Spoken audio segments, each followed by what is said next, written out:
오늘 본문 창세기 18장은 17장과 이어서 보도록 의도가 되었습니다. 그래서 히브리 원어를 보시면 18장 5절까지 아브라함이라는 이름을 직접 언급하지 아니하고 1절부터 그냥 그라고 이렇게 인칭 대명사를 쓰고 있지요.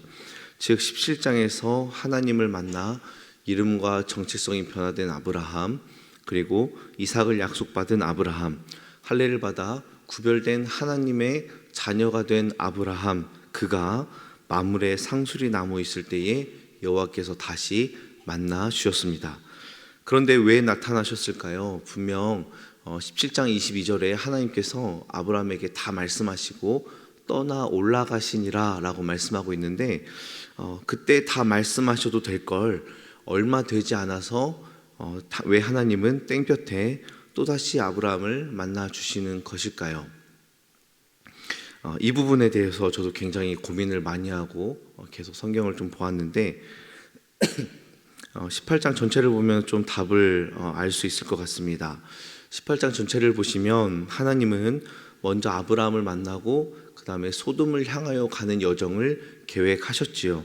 그리고 오늘 본문에는 나와 있지 않지만 내일 본문에 아브라함에게 하나님의 일을 너에게 숨기겠느냐, 너에게 숨기지 아니하겠다라고 말씀하시면서 소돔과 고모라를 심판하는 계획까지 알려주십니다.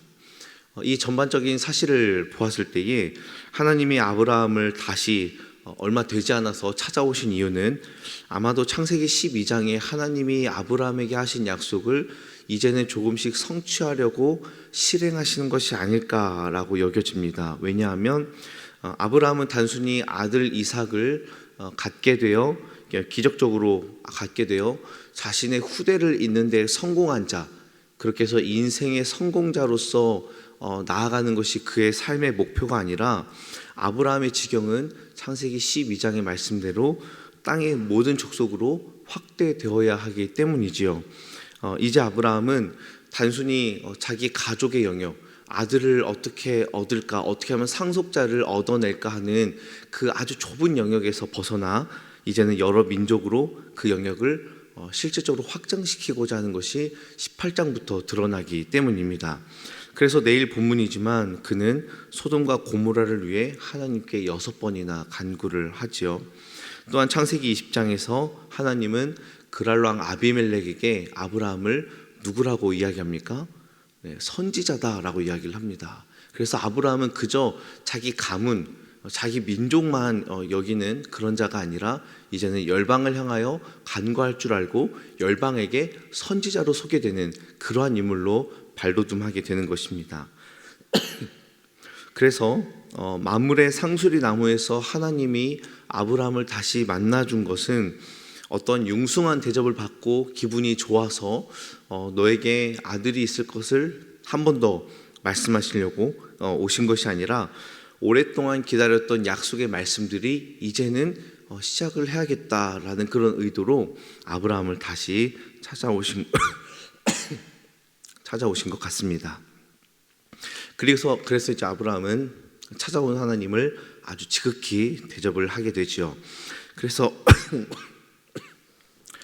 여러분 굉장히 죄송합니다. 제가 며칠째 계속 지금 기침을 하는데 코로나 후유증이 아직 남아있어서 여러분의 양해를 좀 부탁드리겠습니다.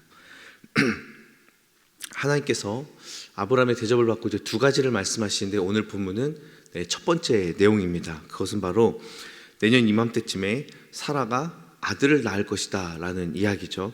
아브라함은 이미 들어서 알고 있습니다. 그런데 사라가 장막에서 듣고 어떤 반응을 보입니까? 17장 아브라함처럼 똑같이 속으로 웃으면서 내가 어떻게 출산을 할까? 라고 이야기를 하게 되죠. 사실 믿음 없는 반응이 아니라 굉장히 정상적인 반응이지요.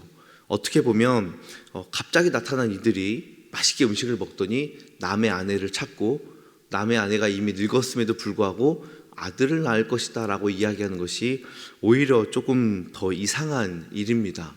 그래서 사라는 듣자마자 속으로 웃게 되었는데 하나님께서 왜 웃느냐?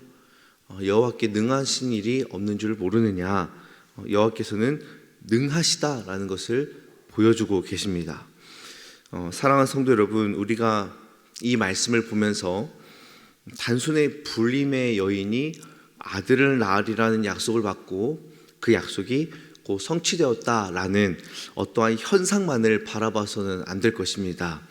왜냐하면 여호와께서 능하지 못한 일이 있겠느냐라는 말씀만 믿고 우리의 모든 불가능이 가능케 되기만을 바란다면 아마 우리는 진작에 실망하고 진작에 하나님을 떠났을지도 모릅니다.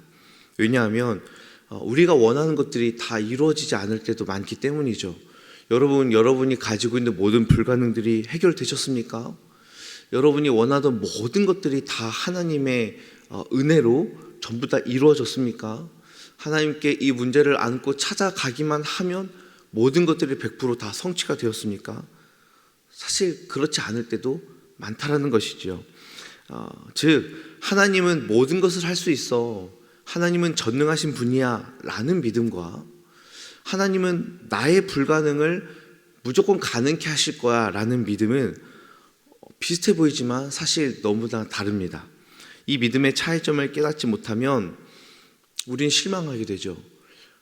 아브라함에게 찾아오신 하나님은 아브라함에게 끊임없이 불가능을 가능케 하신다라고 약속해 주시고 확신시켜 주시고 너 웃지 마, 내가 그것을 이룰 거야 라고 하나님이 그렇게 호언장담하셨는데 왜 나에게는 오늘날 너무나 고요하실까? 하나님은 왜 아브라함의 불가능은 가능케 하시고 나의 불가능은 가능케 하지 않으실까라는 딜레마에 빠질 수 있게 됩니다. 그러므로 오늘 말씀을 그저 현상만을 바라보고 현상이 이루어졌음에 무조건 하나님은 능치 못하신 분야라는 것을 나에게 적용하면 우리는 큰 어려움에 빠질 수 있게 되지요. 그렇다면 우리는 이 말씀을 어떻게 받아들여야 할까요? 능치 못함 없는 하나님이 내 모든 불가능을 가능케 하신다라는 것이 아니라 능치 못함 없는 하나님은 그분의 뜻하신 바를 전적으로 이루신다라는 것으로 여러분 받아들이시기를 바랍니다. 즉 하나님은 내 모든 불가능을 이루신 분이 아니라 하나님은 하나님이 뜻하신 모든 것을 이루시는 분인 줄로 믿습니다.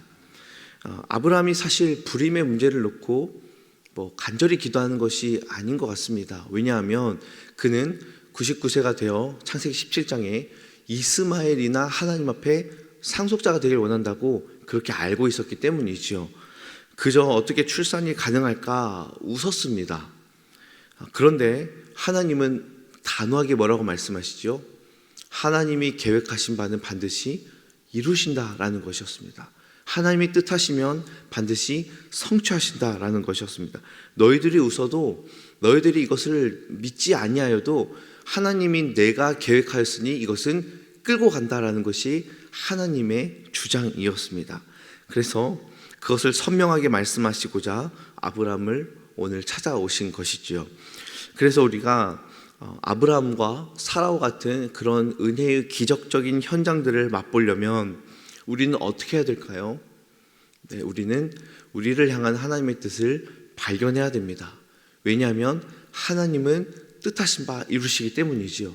그래서 나에게 계획하신 것은 하나님이 반드시 이루실 것입니다. 우리가 그것에 대하여 머뭇거리거나 우리가 그것에 대하여 확신이 없는다 할지라도 하나님은 분명히 계획하신 바 우리를 통해 이루실 줄로 믿습니다. 물론 쉽지 않지요. 하나님의 뜻이 어떤지 발견하는 것이 어렵습니다. 그러나 성령께서 성경을 통해 그리고 설교 말씀을 통해 기도를 통해 여러분 주위의 믿음의 동역자들을 통해 깨닫게 하시고 말씀하실 때에 여러분 그것을 거룩한 부담감으로 다가오고 또 그것을 순종할 수 있는 믿음과 마음과 여건까지 다 허락하여 주신다면 하나님의 뜻임을 알고 순종하시기를 바랍니다. 그때에 하나님은 일하실 것입니다. 하나님의 뜻이라면 반드시 이루어내실 줄로 믿습니다.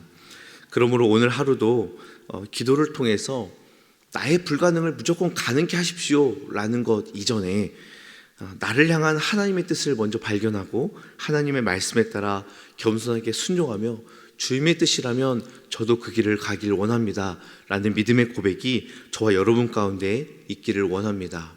아직 잘 모른다 할지라도 신실하신 하나님은 내가 아직 분명치 않을 그때에도 나를 통하여 뜻하신 바를 반드시 이루신다, 그 믿음을 가지시고 그때에 하나님께서 나를 잘 쓰실 수 있도록, 내가 하나님의 뜻에 잘 순종할 수 있도록 지금부터 기도로 준비하며 주의 뜻을 분별하길 주님의 이름으로 축복합니다. 함께 기도하겠습니다.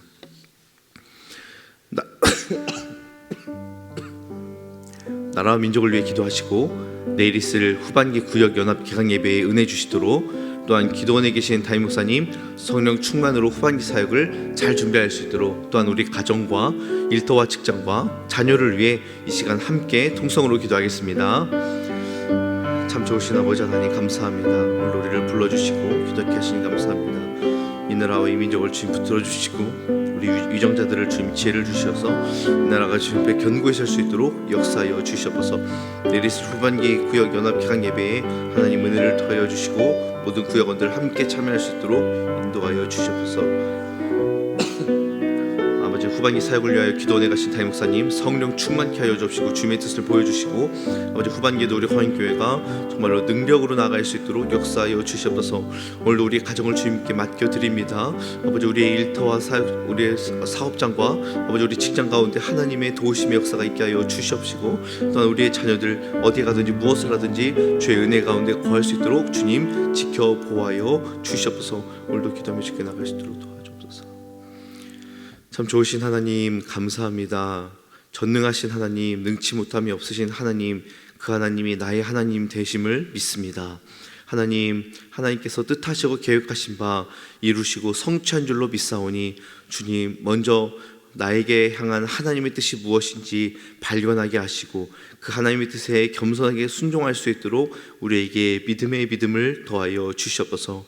오늘도 우리의 가정을 주님 지켜보아여 주시고 우리의 일터와 사업장과 또 우리의 거하는 모든 처소와 우리의 발걸음 가운데 주님 먼저 동행하여 주시고 우리의 자녀들 하나님 지켜보아여 주시사 하나님의 보호 안에 거할 수 있도록 인도하여 주시옵소서.